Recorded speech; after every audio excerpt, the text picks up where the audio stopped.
Thomas at Hannibal is at the Gates Productions. If you are new, welcome to my channel. If you are not, I appreciate you watching my videos. If you do enjoy the video, please give a thumbs up and leave a comment down below. I read and reply to all comments. I aim to build a community, so it is nice to engage with viewers.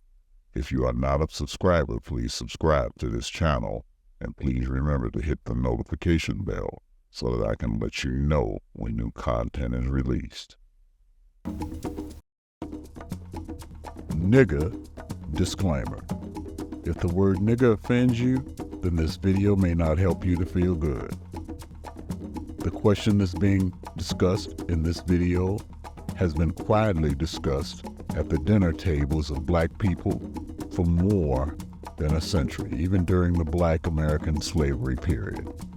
I will attempt to qualify and quantify all non-verbal cues using quotes from our black African ancestors and our black American intellectuals, while offering tools to decipher, is the nigger an outright traitor or just duplicitous?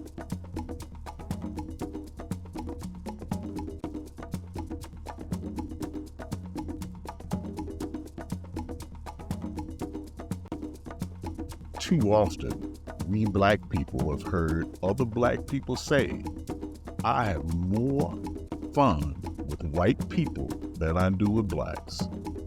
Moreover, most of us have crossed paths with black people that unapologetically refuse to associate with other blacks and are willing to regurgitate their reasons to anyone within earshot.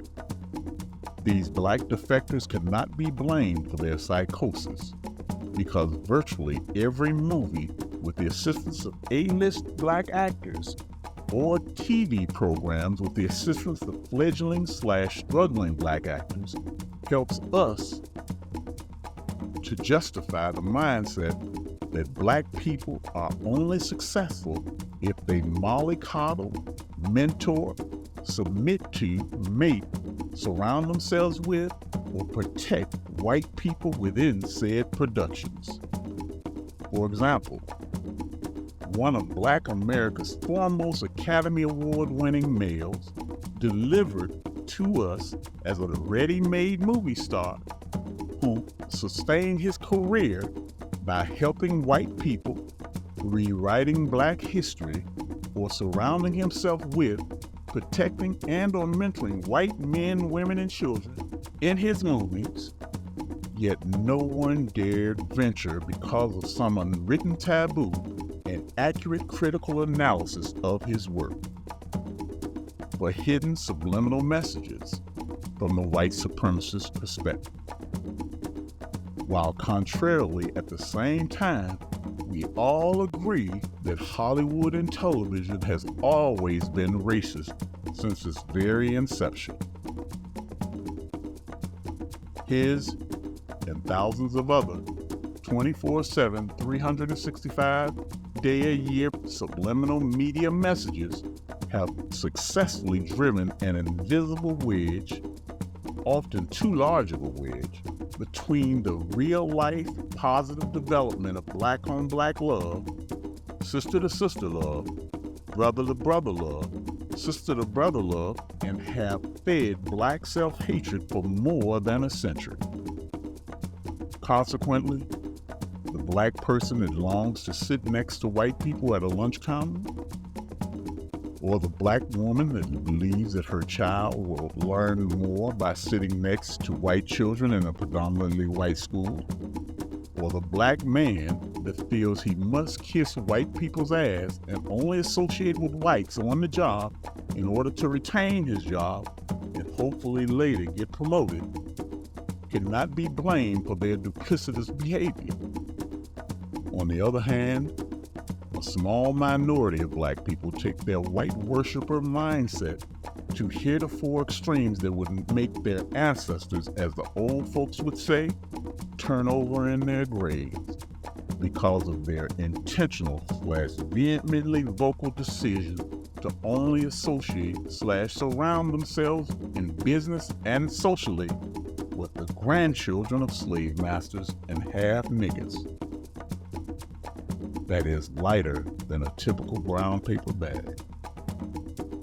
Historically, these black people have noticeably brought into the idea of white superiority and have been used by white supremacists to serve as the black face of white supremacy, a kind of gatekeeper, to make certain that the wrong types of blacks remain relegated to the lowest levels of social, economic, and political human activities, which leads to the next character-defining question.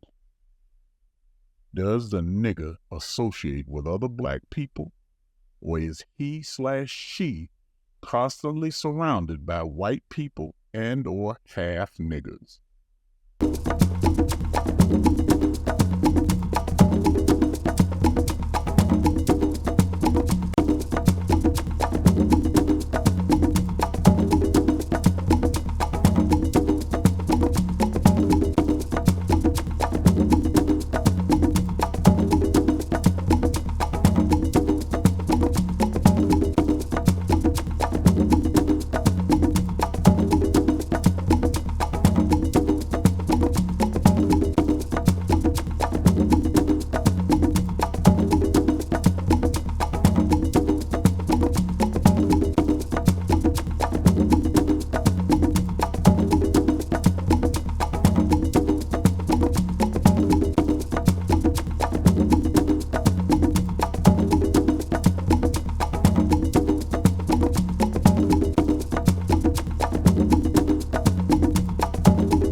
Usually, black people that are proponents of gayism are homosexual first, and their blackness is secondary, or at most, a fringe part of their identity.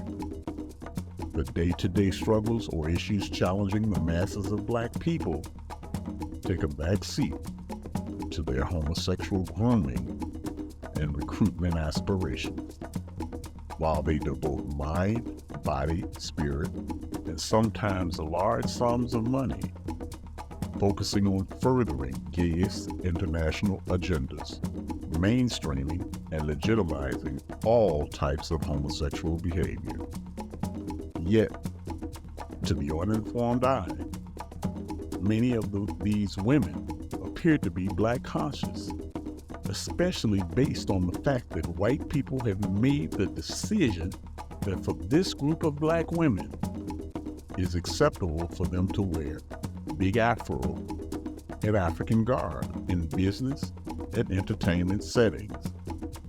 On the other hand, their reasoning for this decision is both confusing and ironic, since not one country of the 55 on the African continent allows for less than life imprisonment, and 15 prescribes the death penalty as a cure for homosexual acts performed on their soil. For centuries, black intellectuals around the globe have viewed homosexuality as a European-influenced mental illness, and some has gone as far as to label each homosexual encounter as a temporarily, acutely insane act, each time participants engage each other, after which the homosexual participants return to sanity. Undoubtedly, white supremacists by their words and deeds, has shown that they are in favor of black people engaging in homosexual or lesbian lifestyle. For example, virtually every so-called black movie or television show currently produced has to have the obligatory homosexual. However, movies or television shows that attract larger numbers of reproductive age white males, such as the Jason Bourne movie series, the James Bond movie series, the Transporter movie series, the Transformer movie series, the Iron Man movie series, the Superman movie series, the Avengers movie series, or the Fast and Furious movie series, just to name a few, are totally void of any mention or even hint of homosexuality. Everyone will agree that Hollywood and television has always perpetrated racist stereotypes in order to influence behaviors and attitudes. Overlooking Hollywood's long history of racist propaganda, saddled with television media grooming and pre-college sex education grooming, large numbers of sensitive or passive black males conclude that it is easier and more promising to be an adult woman than it is to be an adult male. Many black social scientists assert that these passive black males are being media programmed to accept the premise that their sensitivity is a sign that they must evolve towards black male feminization, which should naturally lead to a homosexual lifestyle. This pattern of behavior is simply an expression of self-submission to the homosexual you were born to be. Undoubtedly, the system of white supremacy is made stronger when non-white people participate in, glorify, and/or support homosexual lifestyle. It appears as though a large segment of the black homosexual community believes that by speaking or acting as some form of sexually weak or confused servant, they can make themselves exempt from the direct hostilities of white supremacists.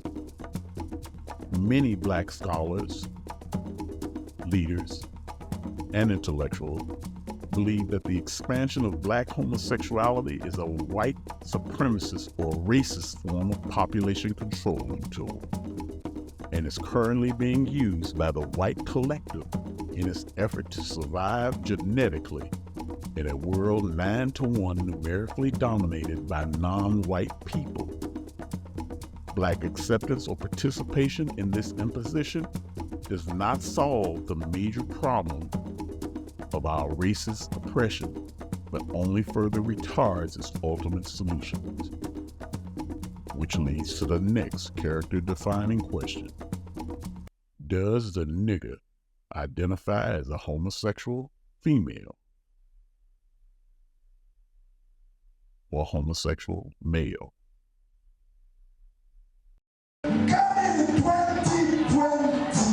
Zambia is a religious conservative country,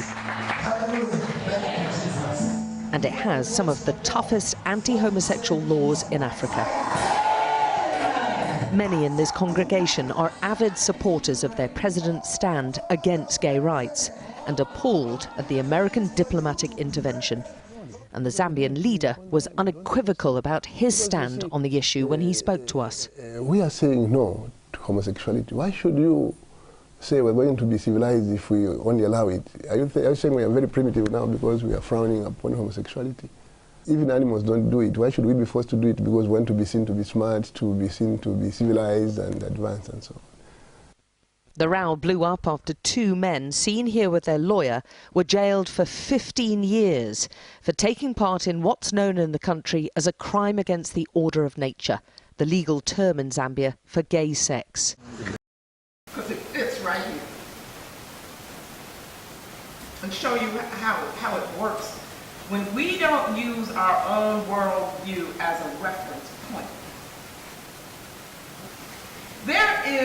I met a young sister, and she proudly told me, and she was thinking, oh, hey, I'm into African worldview and your work and all of that. So she proudly told me that she was studying, no, she had a card, and on the card it said human sexuality. So I'm like, what is that?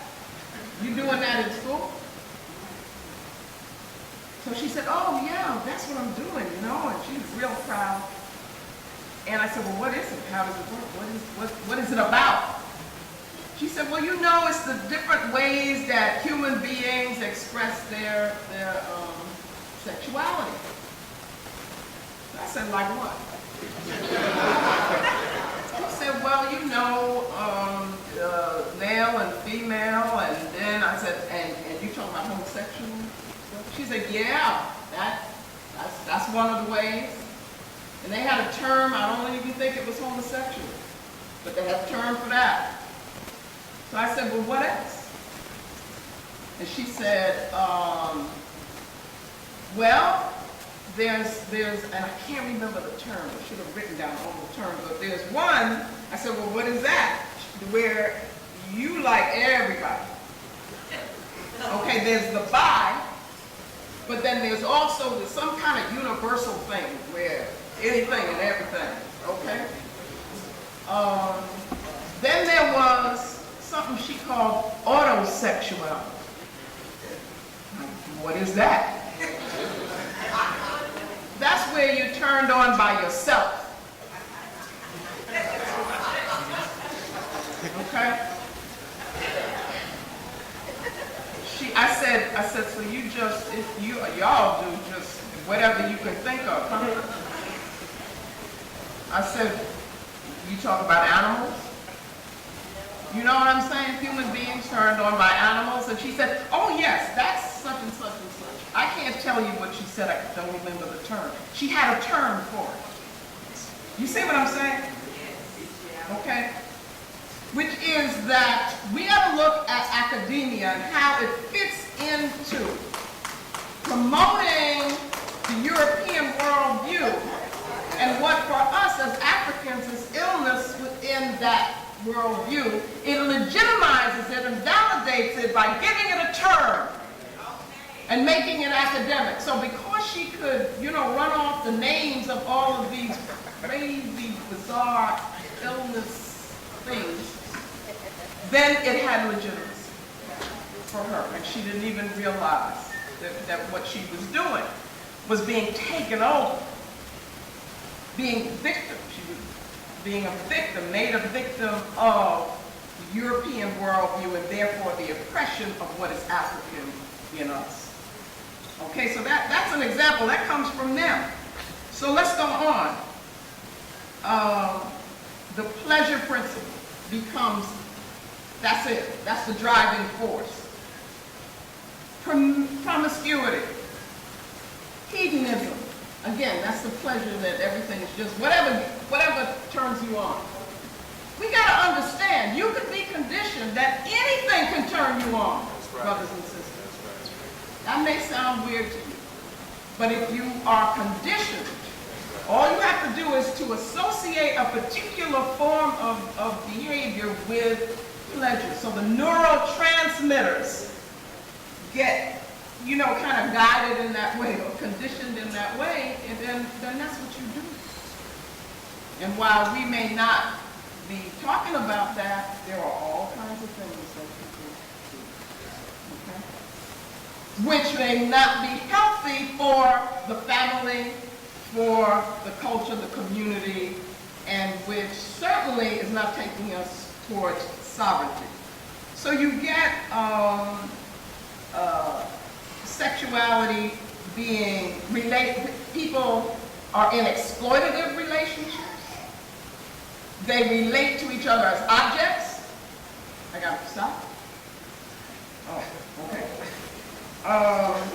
It's destructive. It has no communal purpose. It's profane and can be incestuous. There can be pedophilia. All of this fits within a European worldview. And I'm going to take a second here. Let me just mention prostitution fits. Commercialization fits. Using sexuality to sell products. All of this fits in a European worldview. And what you've got to be thinking is, what happens to the African who takes on the European worldview? What happens to us as a people when we cease to have our own principles, guiding principles, and we are just accepting what we see around us?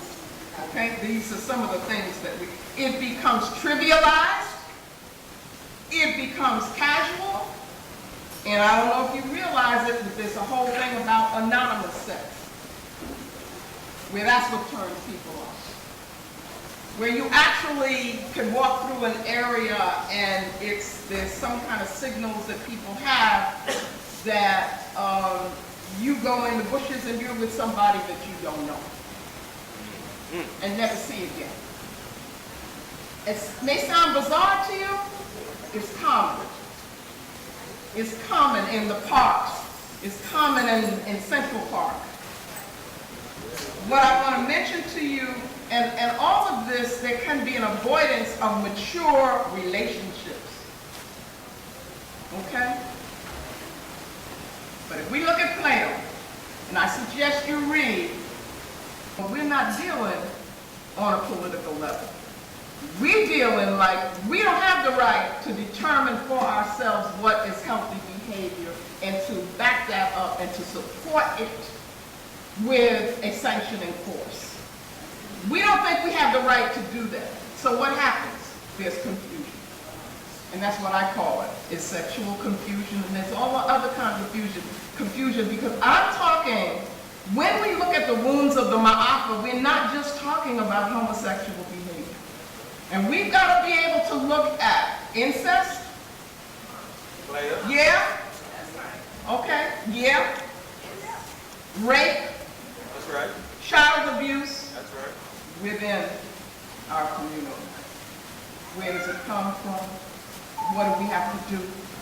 How do we address it? We cannot take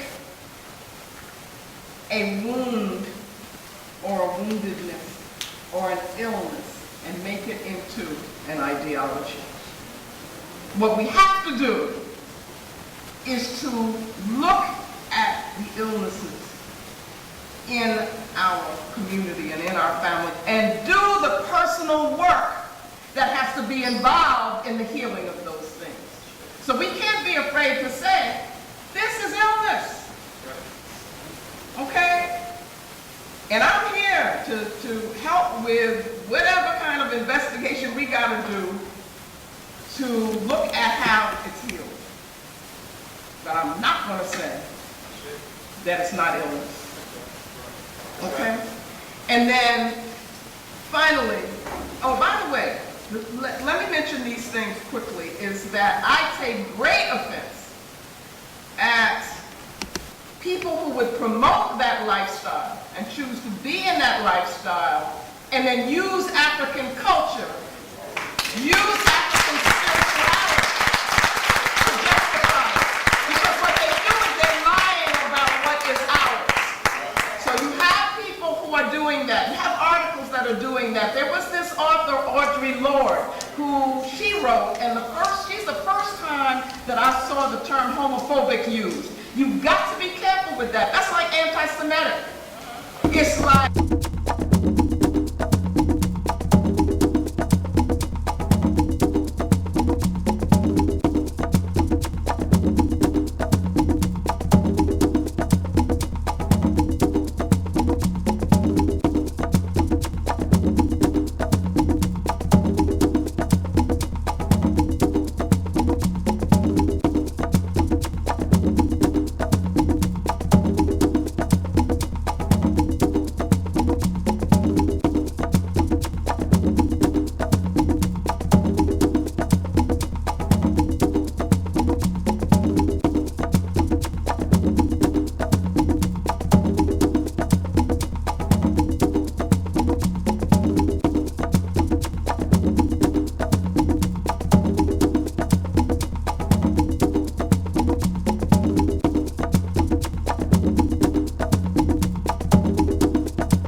many black people refuse to acknowledge racism, and never in their wildest dreams do they imagine that a global system of white supremacy is actively impacting the lives of non-whites in every country on this planet daily.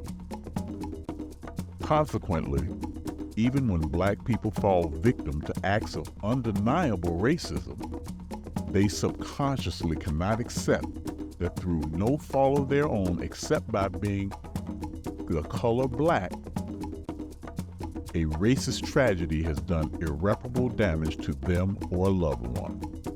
Case in point, the George Floyd police murder, or more recently, the Sonia Massey police murder.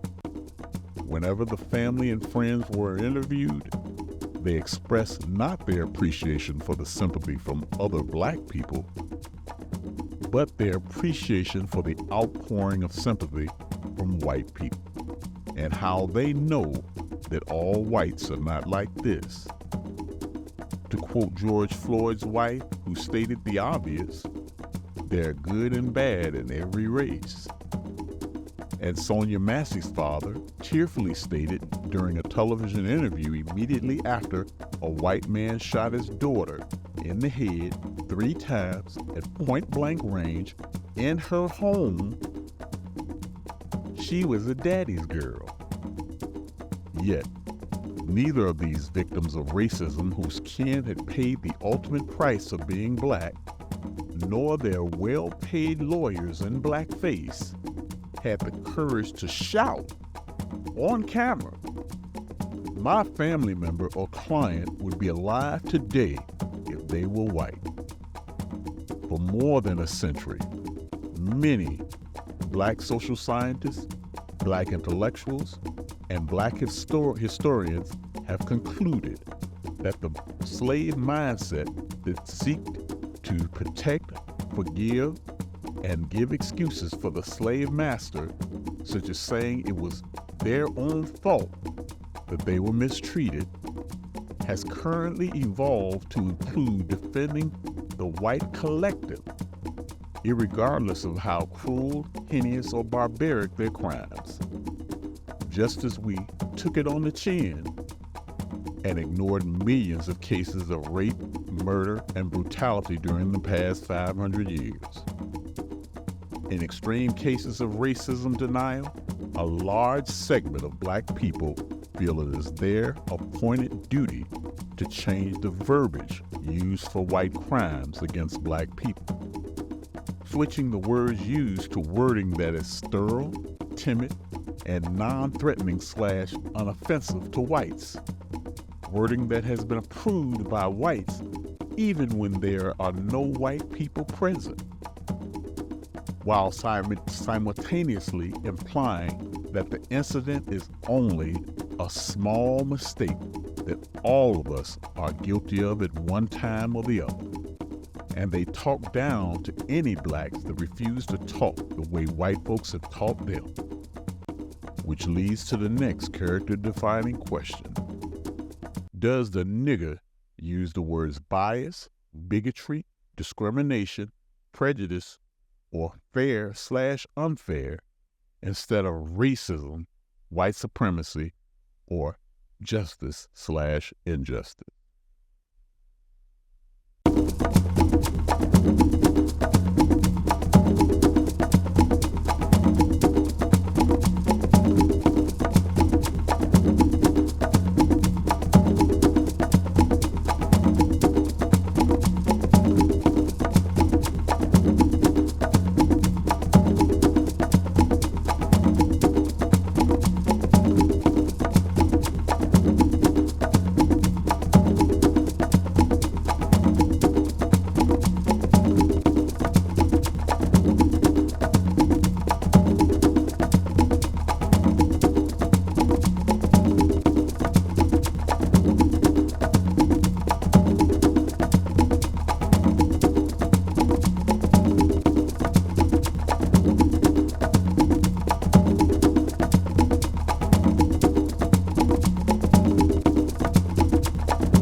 far beyond the comprehension of most black people, exists a vocal minority of blacks that reject the very notion of U.S. government-funded reparations based on black slavery and prior Jim Crow laws. Undeniably, it takes a special nigger to turn down a legally acquired sizable sum of money. The reasons for their refusal to form a united front with other black people to apply pressure in order to get the monies owed to our ancestors spans from knee-jerk opinions to fiery outright denials. Black intellectuals, black social scientists, and black historians agree that most of the pushback regarding slavery reparations is a direct result of the ashamedness that too many black people feel about the African and subsequent prisoner of war or so-called slave ancestry. We black people constantly hear throughout our lives comments such as, "Leave them white folks alone." That happened a long time ago. Forget about slavery. None of us were alive during slavery. And how would the money be divided? Would dark-skinned blacks get more money than half-niggers? Yet, every year, we are graced with a new so-called Jewish Holocaust movie. And in between each new heralded release, the media viewing public is bombarded with reruns of The Piano, Schindler's List, Sophie's Choice, and etc., displaying legendary Jewish feats of superhuman resilience and blatant acts of defiance. On the other hand, racist depictions of white Jew-written images of slavery, in which hundreds of millions of deadly, depraved rapists are reduced to clandestine white-on-black love stories. Backbreaking murderous work is minimized to a few black people leisurely picking cotton, and brutality, torture, or wanton slaughter is met with proud humility from black victims. Also, history rewriters have glorified the lie that white saviors actively protected and openly disagreed with the institution of slavery, and have perpetrated the false belief that still lives in the minds of black people today, the belief that white people's resistance to Jim Crow laws were commonplace, when in reality, 99% of whites agreed with the institution of black slavery during its existence, and research from polls have found that more than 85% of white Americans were against so-called integration in 1970. Granted, history rewriters are not confined to white Jews alone. A segment of black people, regardless of how broke and raggedy they are, psychotically reject all discussions of slavery or Jim Crow days. And if the subject of these errors is broached in their presence, the hundreds of millions of daily rapes, the primary motivation for poorly paid, underfed sailors during the Atlantic slave trade, rapes that have made Africans living in America unrecognizable to any African from our ancestral beginnings, is never mentioned. Yet, those same slavery, Jim Crow reparations refusers are quick to jump on the Me Too bandwagon to help persecute mere improper touching or admitted consensual CEO secretarial sexual flings or mansion owner housemaid sexual flings that occurred 20 years ago. Which brings us to the next character-defining question. Does the nigger reject reparations for black people or change the subject whenever slavery or reparations is mentioned.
For a profound example of how powerful the white supremacist-dominated media has become, we need to look no further than how rapidly the internationalization of the use of the confusing term African American has become so commonplace. Confusing, you say? On a closer look, 55 different African countries are located on the African continent. If a racist white South African man settled in America, would he not be African American also? Or, for that matter, an Egyptian man, or a Nigerian man, or any other man from any other African country, would he not be African American if he settled in America also? Every thinking person sees the fallacy in this African American racial classification. But yet again, the non-white world is told, don't believe your eyes and ears. Believe what we tell you. You had better not dare tell the emperor he has no clothes.